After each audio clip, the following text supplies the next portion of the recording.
বৃষ্টির আশঙ্কা, বাজারে মন্দা, দিশেহারা আলু চাষিরা।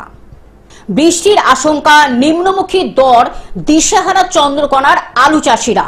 ফলন ভালো হলেও মুখে হাসি নেই চাষিদের। একদিকে বৃষ্টির আশঙ্কা, অন্যদিকে বাজারের মন্দা ভাব। এই দুয়ের সারাশি চাপে কার্যত বাধ্য হয়ে আলু মাঠ থেকে তুলতে ব্যস্ত পশ্চিম মেদিনীপুরের চন্দ্রকোনার কয়েক হাজার কৃষক। পশ্চিম মেদিনীপুরে বিস্তীর্ণ এলাকায় আলু প্রধান অর্থকরী ফসল। এবছর অনুকূল আবহাওয়া থাকায় বিঘার পর বিঘা জমিতে চাষিরা মূলত জ্যোতি K22 আলু চাষ করেছেন। আলু ফলন মোটামুটি খারাপ নয়, 5-6 প্যাকেট করে আলু হবে। আর কিন্তু আলুর তো দাম নাই। আলু চাষি তো খরচ আছে বিঘায় 35,000 টাকা। তাহলে চাষি এবারে কি পাচ্ছে পাচ্ছে কিছু কি? সব তো শেষ হয়ে গেল। আবহাওয়া দপ্তর বলছে, আবার বলছে জল হবে। এই জল হয়, শিল্পী যদি হয় তাহলে আবার যাবে ক্ষয়ক্ষতি। চাষি ভূমিদশায় এসে গেছে, চাষির অবস্থা খুব খারাপ।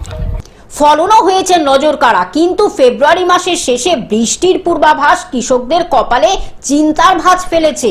চাষিদের মতে এই সময় বৃষ্টি হলে মাঠের পাকা আলু পচে যাওয়ার সম্ভাবনা প্রবল। বৃষ্টির হাত থেকে ফসল বাঁচাতে নির্ধারিত সময়ের আগেই মাঠ থেকে আলু তুলে নিতে হচ্ছে। আলু তোলার এই মরশুমে বাজারের বর্তমান দর অত্যন্ত নিম্নমুখী, যা চাষিদের উৎপাদন খরচের তুলনায় অনেকটাই কম। আলুতে সর্বপ্রথম যে ফার্স্ট কালোবাজারি হয় সেটা হচ্ছে সার আর বীজ, তার কিন্তু কখনোই দাম কমে না। আলু বীজেরও দাম কমে না, কারণ ওইটা সম্পূর্ণ বিনা মার্কেটিংয়ের প্রোডাক্ট। তো এই হিসাবে দেখতে গেলে আমরা দেখেছি যে যেরকম আলুটা দাঁড়াচ্ছে হয়তো 5টা 5.5টা, যেটা গড় হিসাবে দেখতে গেলে 5টা। এবারে কোনো চাষি 5.5টা, কোনো চাষি 6টা, সেটা আলাদা কেস। কিন্তু সম্পূর্ণভাবে দেখতে গেলে যে ভাঙা পর্যন্ত খরচাটা প্রায় 38 থেকে 39,000 টাকা খরচা এসে দাঁড়াবে। তো এই 39,000 টাকা এক বিঘাতে কিন্তু এখন কোনো মতেই উঠছে না। এইটা দাঁড়াচ্ছে কতই 25,000, 26,000।